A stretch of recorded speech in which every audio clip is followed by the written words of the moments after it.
Councillor George Madgwick is leader of Reform UK in Portsmouth. George, great to have you back on the programme.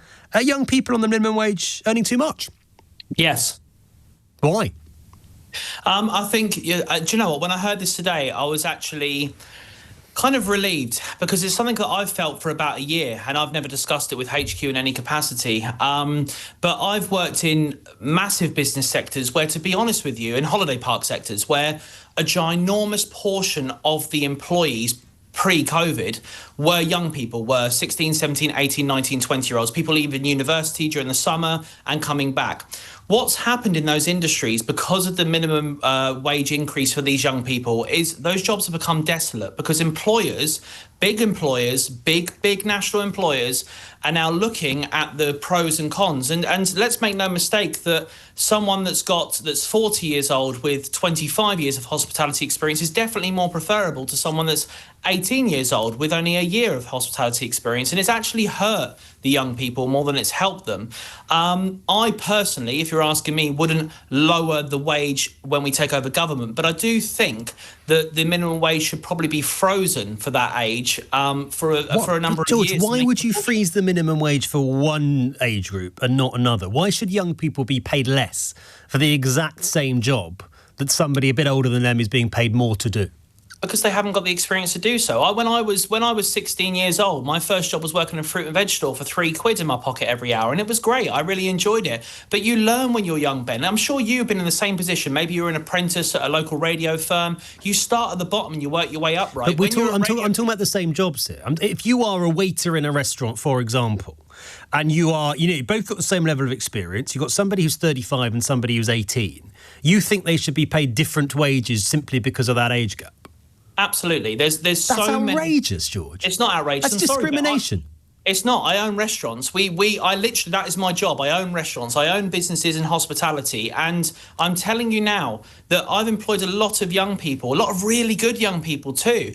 But there's certain qualities, especially in hospitality, that you can't learn without age. You learn. What? Well, interactions with customers, for example. You don't think 18-year-olds are capable of interacting with your customers? Of course they are, but they don't have the quality of life experience. They don't have the experience of how to deal with difficult customers, how to deal with complaint situations. These are things that you learn with age. And I know it's unpopular to say. I know that the young people aren't going to like it. I certainly wouldn't have liked it if I was younger either. But trust me when I say, Ben, young people are being harmed by this increase in national wage. I know. Young people are being harmed by getting a pay rise? Yes, because the job opportunities are not there like they were, and you might not agree with that, but it's factual. As I say, I worked up until very recently in an incredibly large holiday park company, incredibly large. It employed thousands of people, Ben, and I was one of the key employers. And the mentality from the boardroom was we now shift from employing 18, 19, 20-year-olds to people that are older. George, do you see any flaws in this pitch to young people? Vote for us, vote Reform at the next election, we will cut your pay.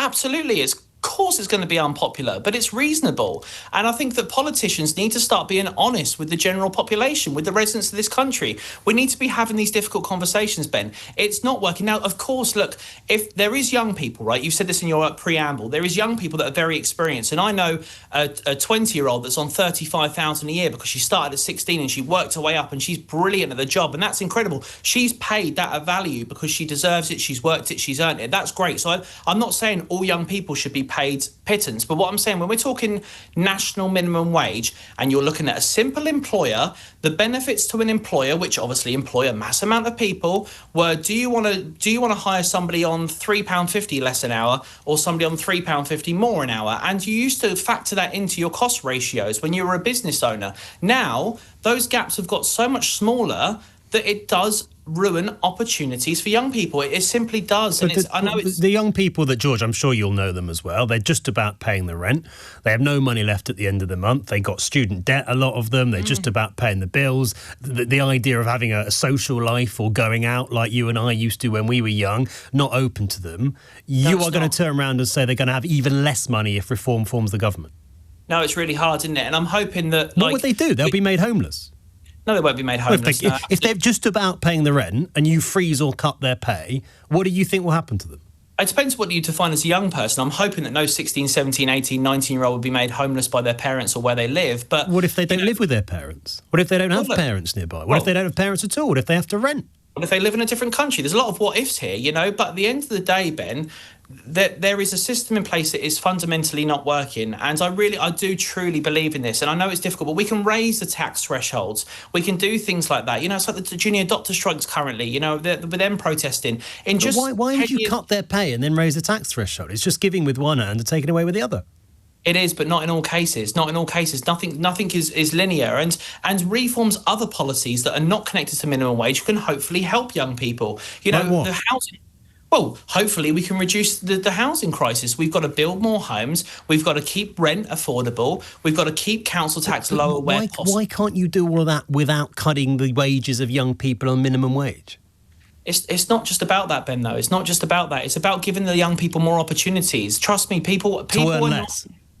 You need to bring on a large business chief executive onto this programme and listen to them and what they say. I'm telling you now, hospitality industry, massive hospitality chains have completely changed from hiring 16, 17, 18, 90-year-olds. And university people used to be amazing. I've owned restaurants, I've worked in the hospitality industry. The summer was amazing because all the university students would come home from summer and look for a job for 6 weeks. And you used to throw jobs at university students. That doesn't happen anymore in the hospitality industry. It very rarely happens. They've not got these opportunities like they once had, and it's purely down to the national minimum wage, and it's purely down to that, George, is it? There's those sorts of other reasons why there aren't as many jobs out there, the state of the economy, AI, technology, and so on. It's not purely down to the fact that there's a minimum wage for young people. I thought we were talking purely about hospitality, and in hospitality, the minimum wage is the main factor for that decision-making process, and I can tell you that because I've been in the boardrooms where those decisions are made with some of the biggest dogs in this country. That's all I can tell you from a hands-on experience. George, great to have you with us. Really appreciate your time tonight. It's Councillor George Madgwick, leader of Reform UK in Portsmouth.